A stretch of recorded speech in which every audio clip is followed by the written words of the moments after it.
there who are 27 years old, are you happily single and waiting for Cupid to strike? Do you think time is still on your side, that there's no need to rush to settle down yet? But by China's standards, if you're not married by 27, you will be labelled a 剩女, or leftover woman. Is that too harsh? Isn't 27 still considered prime time for women? With us today to discuss this issue are three single women. First, can you introduce yourself and your age?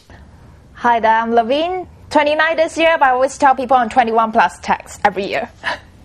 Hi, I'm Jen, a designer and stylist. I'm in my 30s. Hi, I'm Cheryl. I'm a motoring journalist and I'm 26, so still 1 year to go. Alright, so Cheryl, since you're the youngest here, right, any pressure to get hitched? Not at the moment, but there's a bit of pressure when all your friends start having second babies, and start like throwing baby showers and this and that. But I think being single at the moment is a choice, not a consequence. Yes, maybe for current 21st century or so, I think that kind of stigma is passé. So it's like it's not relevant because a lot of people actually, frankly, are single by choice. So, and maybe also more so that it's like you need the time on your side maybe for career and so on. So it's a very different society out there. Yeah. And there's like no best time to be single or no best time to get married and have kids. So when the right timing comes, everything will follow on. So it doesn't apply in Singapore, maybe possibly also throughout the world as well. Because you see the way that China gets about now is super modernized, fashion-wise, economy, everything. So I think the mindset has to change as well. Yeah. Okay. Yeah. I think some of them, they have to they have to get married earlier on because they are living in those countryside. But it's better for you to get married, have more children, so they can help with the family, go out and then they'll get some money into the family.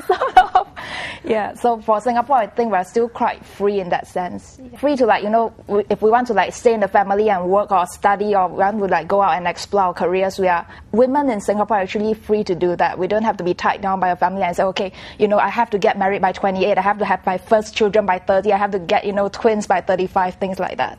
Yeah, so I think we have much more freedom in that sense. I agree with them. I think the society in Singapore right now is very fast-paced. It's all about chasing careers. It's all about every woman wanting to be independent, wanting to hold her own.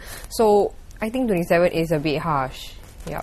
Okay, so 27 is a bit harsh. What is a better age? When do you think the woman is past her prime?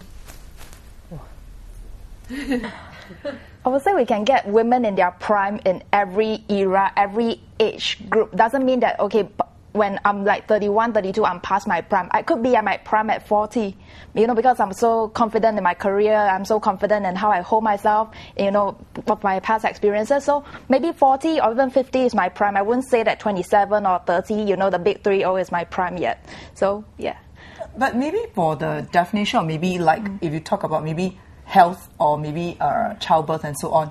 So maybe people would just take it as ideally 40 and below, ideally. Because it's there's high risk for, for kids, for the mothers and all that when it's, past a certain age. So maybe that is a factor to consider. But now with health advances, medical advances, I think this is not even an issue at all. Yeah. Okay. Yeah. I agree with her. I think you got to look at if the woman if she decides whether she wants to have a family or not. There are some who there are some who just want a lifetime companion and they don't really want to start a family. So in that case, I don't think there's any rush. You can even find or settle down at 50, 55, doesn't matter. But I guess if you want to start a family, then 30s, mid-30s would probably be ideal. Levine, Jen and Cheryl may be single, but they are in no rush to find a mate, preferring to leave their romantic futures in the hands of fate. Fate or destiny or it comes, because I think there's no point to chase something if it's not meant to be yours for that period of time. But if it's right, I think it's good, it will last and all that. So, yeah. Yeah, very true. So it's whatever comes. What if it comes at when you're 45? Oh, better late than never. Oh, okay. Okay. So, do you think women in general have a shelf life? I think in a way we do, because you know how they say men are like wine and women are like flowers or like milk.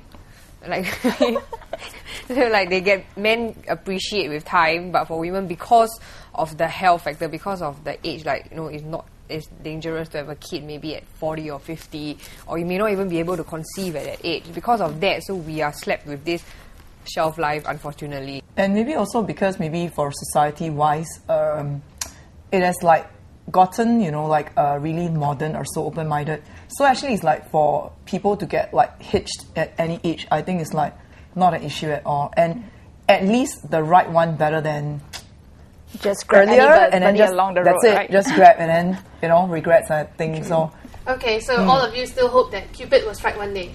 definitely all of us. One day, hopefully soon, but not too long. Alright, okay. So in Singapore context, 27 may not necessarily mean left on the shelf. But what is the Singaporean dating scene like for women above 27? Our guests will share more in the next clip.